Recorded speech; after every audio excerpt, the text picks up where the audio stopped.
Om Swastiastu. Di dalam video kali ini Titiang ingin menyampaikan aspirasi kepada Bapak Dirjen Bimas Hindu yang baru dilantik mengenai pandangan saya sendiri terhadap keberadaan permasalahan kita di Bali, yaitu mengenai sampradaya. Setelah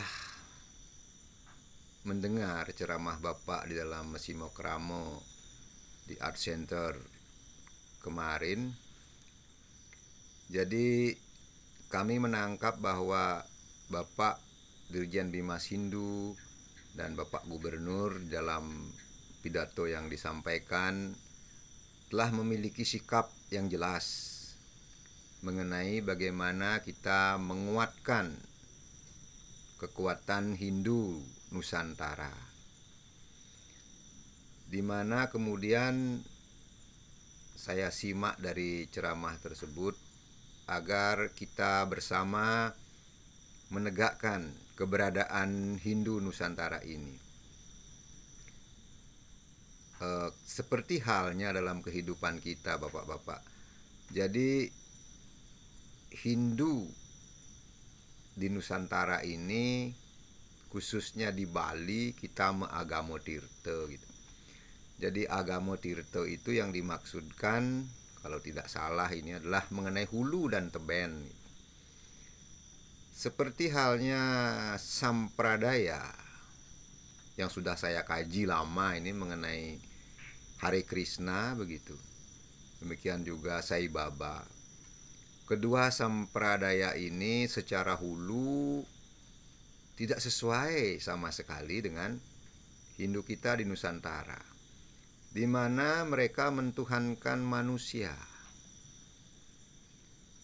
Khususnya dalam Hare Krishna, hulunya yaitu menyatakan diri berdasarkan kepada Bhagavad Gita. Tetapi pendiri ISKCON sendiri, yaitu Srila Prabhupada, telah melakukan vandalisme terhadap kitab suci Bhagavad Gita itu sendiri. Nah, dalam hal ini, kalau hulunya sudah kutek, itu, kalau hulunya sudah keruh, gitu, bagaimana alirannya menuju ke teben? Nah, dalam hal ini merupakan suatu autokritik bagi kita semua, bahwa ketika hulu ini tidak dijernihkan, maka aliran pengetahuan itu menuju ke teben pastilah menjadi halu. Bukan pengetahuan sejati pada nantinya yang didapatkan oleh masyarakat, tetapi pengetahuan yang penuh dengan halusinasi. Ada yang bertanya kepada saya, kitab apa sebenarnya kitab Bhagavad Gita itu gitu. Jadi kitab suci Bhagavad Gita itu bukan hanya merupakan petunjuk biasa bagi kehidupan biasa gitu. Tetapi kitab Bhagavad Gita sendiri adalah petunjuk untuk mencapai kelepasan atau mencapai moksa itu sendiri. Tuh, jadi dari bab 3 sloka 3 itu sebagai dasar pengajarannya Jnana Yoga bagi yang menekuni Samkhya, di mana pada nantinya menjalani kehidupan sebagai sannyasa, dan kemudian Karma Yoga bagi para yogi yang masih menjalankan kehidupan kemudian dalam status orang tiaga. Jadi dua hal ini dihilangkan oleh Prabhupada. Seolah jalan moksa itu hanya diraih hanya melalui kehidupan seorang sannyasi atau melepaskan keduniawian. Padahal kemudian di dalam Bhagavad Gita sendiri ada klasifikasi gitu, di mana jalan sannyasi adalah jalan bagi seorang yang menjadi maharsi atau kita kenal dengan brahmanarsi gitu. Sementara jalan tiagi adalah jalan yang dijalani oleh pemimpin dalam kualitas rajarsi. Nah, ini dihilangkan gitu, tapi dipakai oleh Hare Krishna hanya sebutannya saja Prabuji gitu. Tapi katanya Prabuji kemudian menjadi pelayan. Jadi di sini kita sudah melihat suatu pengetahuan yang tumpang tindih, bagaimana seorang raja menjadi pelayan gitu. Jadi menjadi pelayan-pelayan, entah itu pelayan Tuhan. Menurut saya dalam Bhagavad Gita sudah dicantumkan, aku tidak menerima persembahan siapapun dan aku tidak menerima dosa siapapun. Itu dalam kualitas Brahman, Tuhan tidak menerima persembahan, apalagi pelayan gitu. Dalam hal itu pemahaman bakti itu dipahami sebagai pelayan. Padahal bakti atau yang seorang yang disebut bakta itu adalah orang yang dalam kualitas gitu. Dalam kualitas sebagai pemuja Tuhan dan memiliki kualitas khusus. Itu bisa dilihat dari bab 12 sloka 13 sampai 20. Bagaimana kualitas seorang yang disebut dengan memiliki kualitas bakti gitu. Jadi bakti adalah hubungan yang mengkhusus kepada Tuhan. Dan dalam Bhakti Yoga bab 12 itu bagaimana seseorang dikatakan mencapai yang namanya pembebasan itu, dan kemudian memiliki kualitas yang disebut dengan bakti tersebut. Jadi kalau ini kemudian ditikung apalagi oleh Sai Baba di dalam Intisari Bhagavad Gitanya menyatakan bahwa jalan yang terbenar di dalam Bhagavad Gita adalah jalan bakti gitu. Bakti itu bukan jalan dalam Bhagavad Gita, tetapi merupakan kualitas. Ya kan? Kita lihat di bab 12. Adwesta sarwa butanam maitra karuna ewaca nirma monirahankara sama duka suka kesami. Santus tasa tatam yogi yatat madre daniscaya may arpita mano budir yomad baktah same priyah gitu. Jadi dia yang kalau poinnya itu pada may arpita mano budir yomad baktah same priyah gitu. Jadi dia yang pikiran dan kesadarannya ditujukan kepadaku. Kepadaku siapa? Kepadaku Brahman atau Nirguna Brahman ataupun Saguna Brahman gitu. Jadi ketika pikiran manusia itu sudah dan kecerdasannya sudah tertuju kepada Brahman, maka saat itulah dia adalah bakta yang disayangi. Jadi bukan pelayanan gitu loh. Jadi penujuan daripada pikiran dan kecerdasan. Jadi kalau kemudian dipahami bahwa bakti itu adalah pelayanan, mohon maaf, saya belum menemukan kalimat-kalimat tersebut di dalam kitab suci Bhagavad Gita. Karena itu menjadi tumpang tindih kemudian ajarannya Hare Krishna ketika orang-orang yang menganut Hare Krishna disebut dengan Prabuji, sementara kegiatannya adalah menjadi pelayan gitu. Sejak kapan raja jadi pelayan gitu. Nah, di sini kadang-kadang kita melakukan pembenaran gitu, bukan kebenaran. Kebenaran sudah jelas bahwa jalan bakti itu di bab 12 Bhagavad Gita itu adalah kualitas, bukan jalan gitu.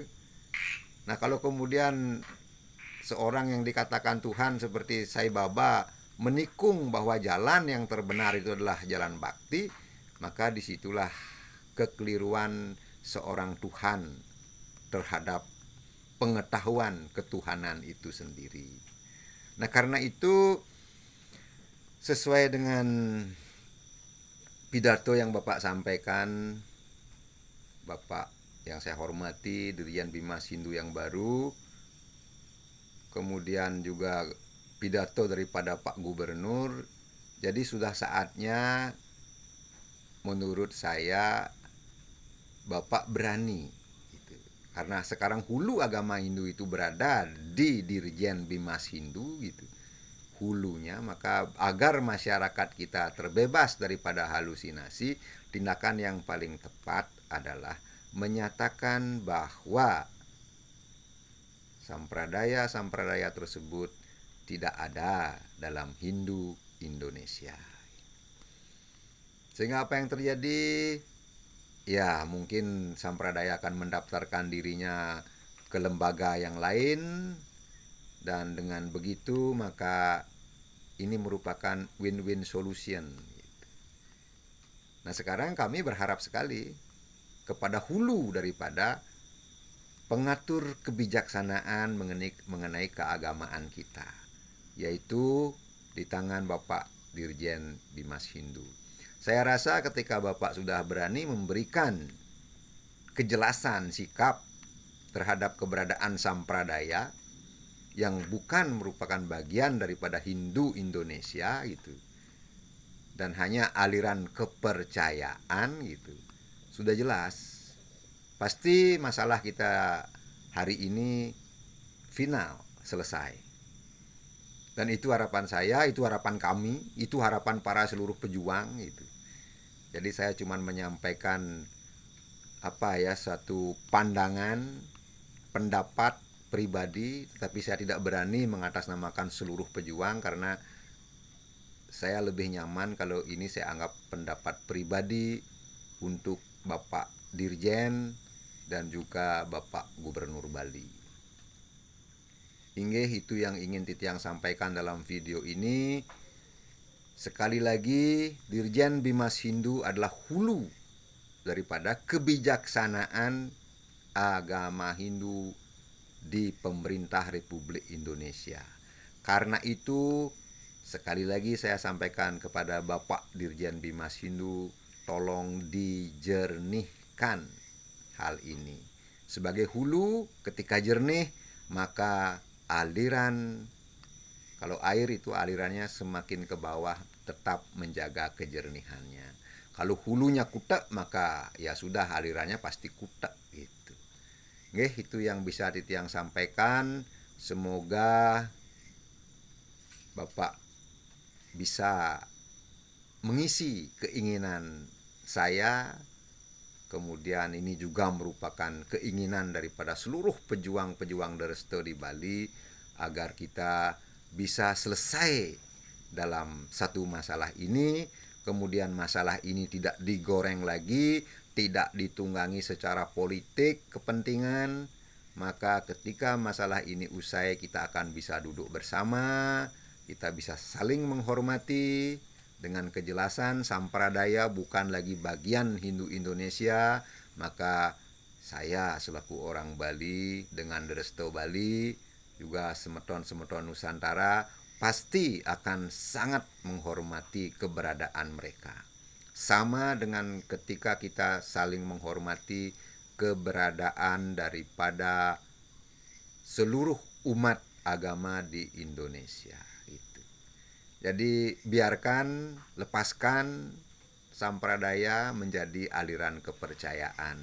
Toh sekarang katanya di Indonesia aliran kepercayaan pun sudah diakui oleh negara. Itu yang bisa Titiang sampaikan.